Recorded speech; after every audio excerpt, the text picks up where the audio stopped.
Hello everyone, and today is a very special day because today we got our roses. And for all you rose lovers out there, I know you love a good rose video. So we've had them for 3 days. 3 days? Yeah, we had them for about 3 days. 3 days now, and they've been soaking in water.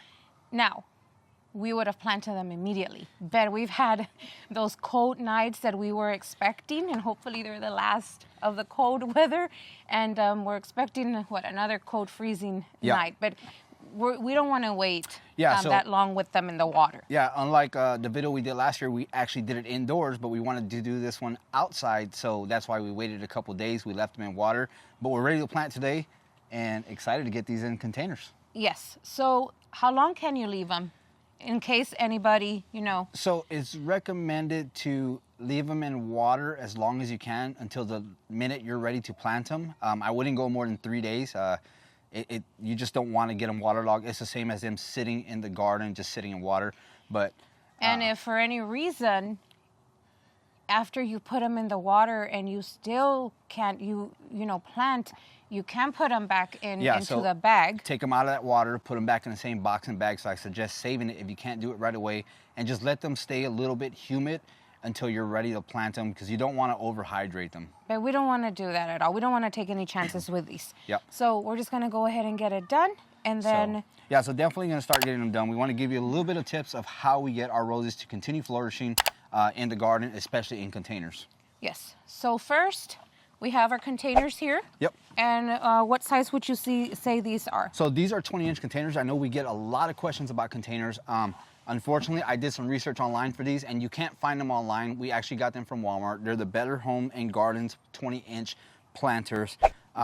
So that's the best information I can give you as far as where to find them. I searched online, and they're just non-existent online. Yeah, so you want a pretty good sized container, especially if you plan to leave them in there for a while. Yep. We did drill holes in them. We do 3 holes. We drill 3. Yeah, so with the big container, you want to drill enough holes for the drainage to happen. So basically, I think the first tip we have as far as planting roses in containers is using the bark mulch. Yes, which that's what we're going to do right now. And reason for using all natural, that is all natural pine bark, right? Yep. Mulch. So you want to get pine bark mulch, none of the shredded stuff. I'll hold it. Because you don't want it to clog into your hose. You still have a little bit of shredding in this mulch, but there are some bigger chunks in there that's going to help from keeping the soil from actually blocking that drainage. And it's also going to help with any moisture retainment at the bottom and letting any of that excess water flow out from the bottom as well. We do about 2 inches of mulch, and we do this too because it does rain a lot here. Yes. We need a little bit more? No, I'm good. I'm good. So before we get planting, I just wanted to go ahead and explain to you that this video will only be about showing you how to plant roses in containers. Yep. We will get into more detail about the roses as once they're planted on another video. That way we can have, give every rose the time to be able to talk more about them. Yep. And why we pick them for our garden. All right, so who do you have there? So I'm looking at Rodell. That's who I have, but Rodell looks like he has thorns. Yeah, it has quite a bit of thorns on there. So yeah, this is one that I've been wanting for quite a while. This is actually who's going to replace another rose that we will later talk about. And Rodell is a medium rose, and with size peach blooms and a medium tea fragrance. It says few thorns. So that's quite a bit of thorns. But it's a rose, right? Yep. So the first tip we have as far as when we're planting bare root roses in containers is we're going to go ahead and just place it in there and measure out basically how much soil we're going to need to start with. Okay. So how high do we want these roses? So what you want to do is you want to plant it up to once you start getting to green stems, you want to plant it about a ½ inch up from there. So it actually looks like it's sitting in the soil. And sometimes there's confusion in there because you start seeing some other growth coming in from there and people think that they're suckers, which they're actually not. It's just because you're gonna bury it at least that far down into the soil. So the first thing we're gonna do is we're gonna fill up some soil in here to where that root can sit there steadily. Okay, so let's get some soil in there.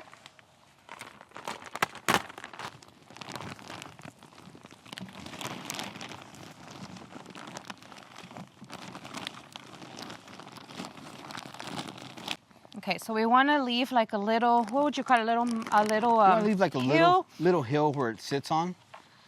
so that can, come on, get in. Okay, what you think You of want to go that? a little further down then, because you want the soil to come up, like I said, up to here. Like that? Yep, that's good. Okay. All right, so another tip with the soil is you want to use a good loamy soil when you're planting roses in containers. We continue to use Espoma organic potting soil because it's very loomy. It drains really well, but it retains a good amount of moisture to where it's not gonna root rot any of your roses or anything like that. So that's the other tip we have as far as what type of soil to use. All right, so the next thing we're gonna do is we're actually gonna add some biotone. Hold on. I'll hold this.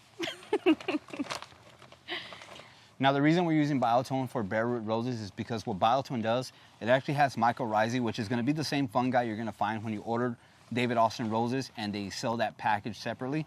It contains the same material as the fungi mycorrhizae that actually helps those roots retain water and nutrients for better root growth in the actual container or in the ground if you're doing it in the ground. So once we have our biotone in there, we're just gonna go ahead and fill up with some more soil.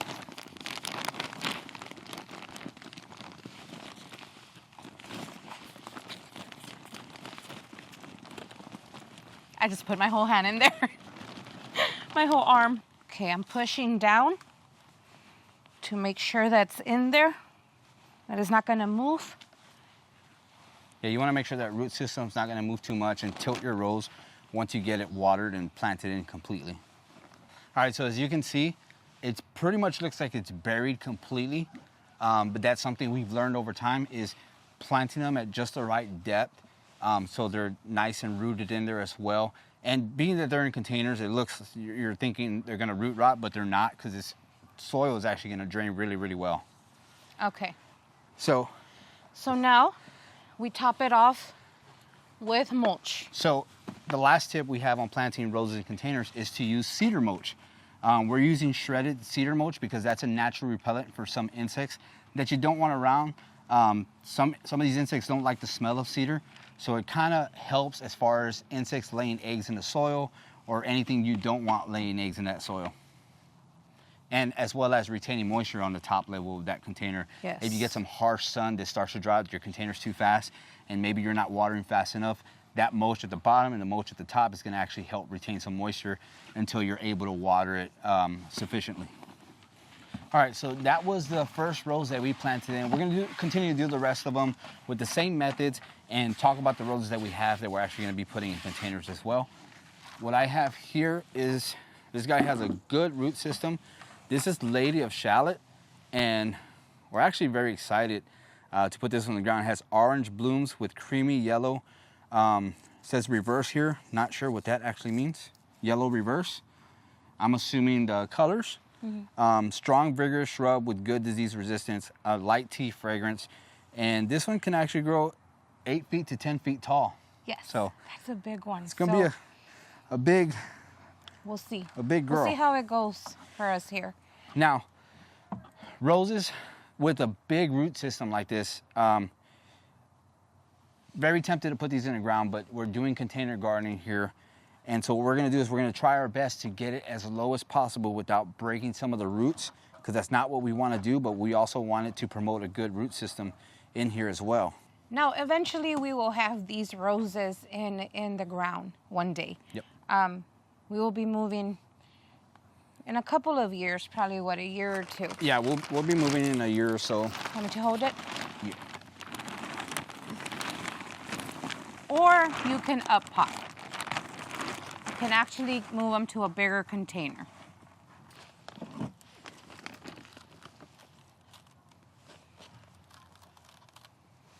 right. And I'll be holding it.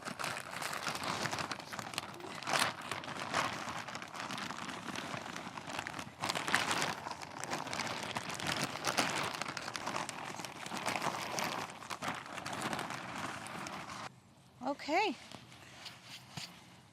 All right, so that is Our Lady of Shallot planted in. Okay, let's move to the next. Yep, move to the next one here. I'm just gonna slide this one over just a bit. Be careful, yeah, don't move the... Have another container here ready to go. What do you got over there? So I am very excited about this one.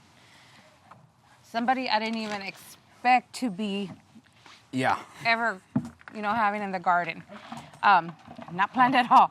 James L. Austin rose. So before I continue about this beautiful rose, reason being I went with James L. Austin is because, as many of you have been telling me, somebody very special sold out, and I think it's a very special rose, and we weren't able to get it. Yeah. Gabriel Oak. So so this is one that's really close to him, to that one, to Gabriel Oak, James L. Austin, and it says here that it bears large and many petal deep pink rosettes with a button eye. Gosh, just to imagine that with the button eye. I love roses like that.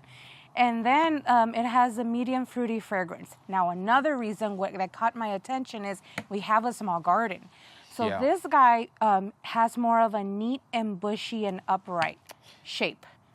Definitely something to look forward to like in a little the garden. bush. So it reminds me a lot of Harlocar. Grows into that little bush, like little perfect bush. So, yeah, excited about that one. All right, so let's get that one planted in as well. So we started to plant one of the roses and completely forgot they were using a whole different container in the garden because this is going in the secret garden. So everything I just said, you're not gonna see, but I'm gonna start again from the beginning because we switched out containers. It's getting dark too, so we're gonna try to hurry up. All right, so the last rose we have here to plant is actually one that was a replacement for something else that I wanted. The one that I wanted was Eustacia Vi, but as soon as I went online to actually order that one, it completely sold out. Next best thing is Emily Bronte. Absolutely love the way it looked because I think it's gonna have a special spot here in the secret garden that is actually gonna look beautiful back here, especially with this huge container right here. That's why he wanted this container. So Emily Bronte has a soft pink blooms with an apricot hue, a strong tea fragrance, and it's a bushy shrub with strong, healthy, upright growth. It grows about 4.5 feet to 4 feet tall.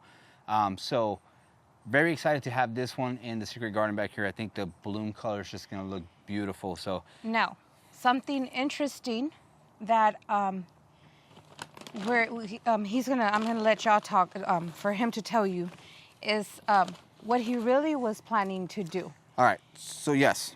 So I did a lot of research and I've heard a lot of talk about, having that David Austin effect as far as... You actually even called... I actually even talked to David Austin just to verify this. David Austin roses, yes. I heard a lot of talk about the David Austin effect and how they have 3 roses planted in one container. Now, I just want to tell you guys, that is all for show. And although it does look beautiful and your roses can grow to that vigorous, shrubby, bushy growth with all those blooms, it just takes time. You don't want to do 3 roses in a container. And the reason I say it is because I actually talked to David Austin just to verify a couple of things.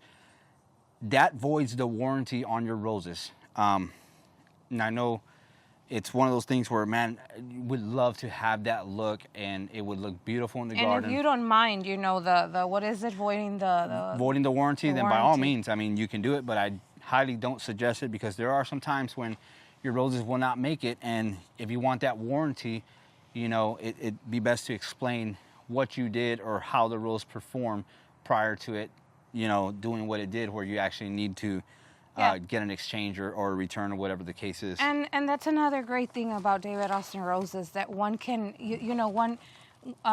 they give you information. You can call them, you can send them emails, and they always are really good at getting back to you and actually telling you, what you should be doing, what's good what is it called? Good advice. Yes, so I know this year was kind of hard to get a hold of them. They were only doing emails.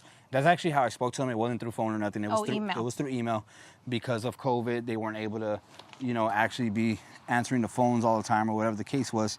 But they were very quick on their response through email. So it was good to know that information because I know I've seen those questions before, and I just wanted to clarify that. Yeah, we were curious because we were actually planning on doing 3 in a big container. And then someone, I think somebody had asked us, a couple of people had asked us what we thought about that. And we were like, we should just do a video and do it. And we really, we got into that because we noticed how vigorous roses can be. Yeah. A lot of them. And, just experience growing them, we really thought about it and we're like, it might not be a good idea. That's why we went more into it. And found out that it was just best to do 1 rose. Go with 1. All right, and the last thing, of course, is just putting our sear emulsion here.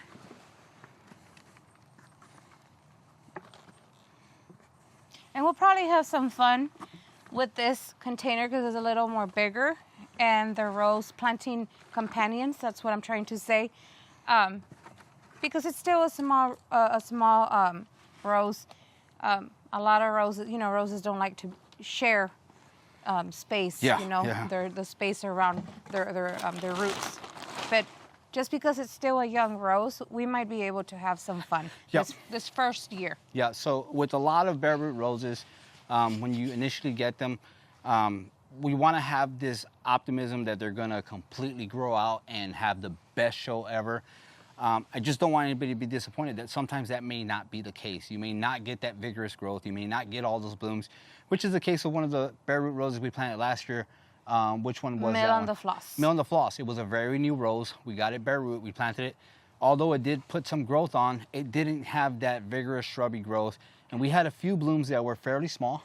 Yes, it still gave some blooms, but not anything crazy. Like we've seen, example, Gertrude Jekyll. Yeah. Wow, that one can really, or Harlow Carr. That's why it's our favorite. That one. So but again, we did get some blooms out of it. This year we're expecting it to really put on a show because it has been in there for over a year in the container, and we've seen that it has a lot of growth in it. But we're hoping that these are going to do as good as some of the other roses that we planted from bare root and really put on a show. It's just something to be excited about. Yeah, and having patience. That's a great thing about roses, having a lot of patience, getting to know your roses.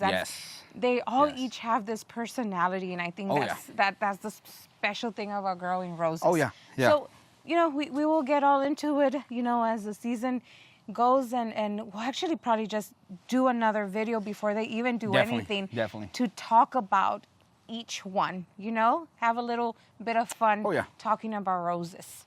All right, so the last tip on the roses, and one thing that I forgot to mention, was fertilization. You may be tempted to want to fertilize your rose, your bare root rose, once you get it planted. I don't suggest doing any fertilization until they actually put on some growth and maybe give a first flush. Then you can give it some fertilization. What you want it to do is you want it to set a good root system in the container first, so it focuses all that energy into the roots, and then it can start focusing energy into foliage and blooms. Okay, so well watered. They need to be well watered, especially in containers. We will have them probably running on drip system, which helps tremendously here. If we didn't say it before, y'all don't know, we're a zone 7B. It gets hot here. And containers dry super fast. So another thing is that we are expecting, we're actually under a freeze warning for I think today and tomorrow also. So they're gonna go ahead and get put in the garage for tonight, just so we can be, careful with them.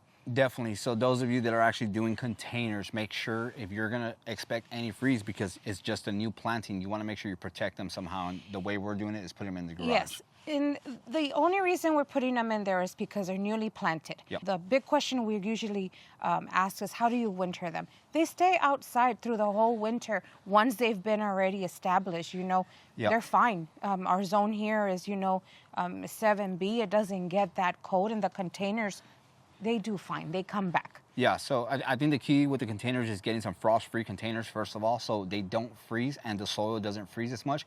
Now, if you live in a zone where it's a lot colder and you have freezing temperatures for more than a couple of days, then that's when you want to think about protecting your roses and making sure that they don't stay frozen for a long period of time. All right, guys, so that's going to do it for the video. I hope you enjoyed our rose planting tips in containers, because I know it's definitely helped us out the way we've been doing them, and they've been flourishing. We get a lot of comments on our Gertrude Jekyll, and that girl is just taking off. And we've planted it just the way we've shown you here in this video today.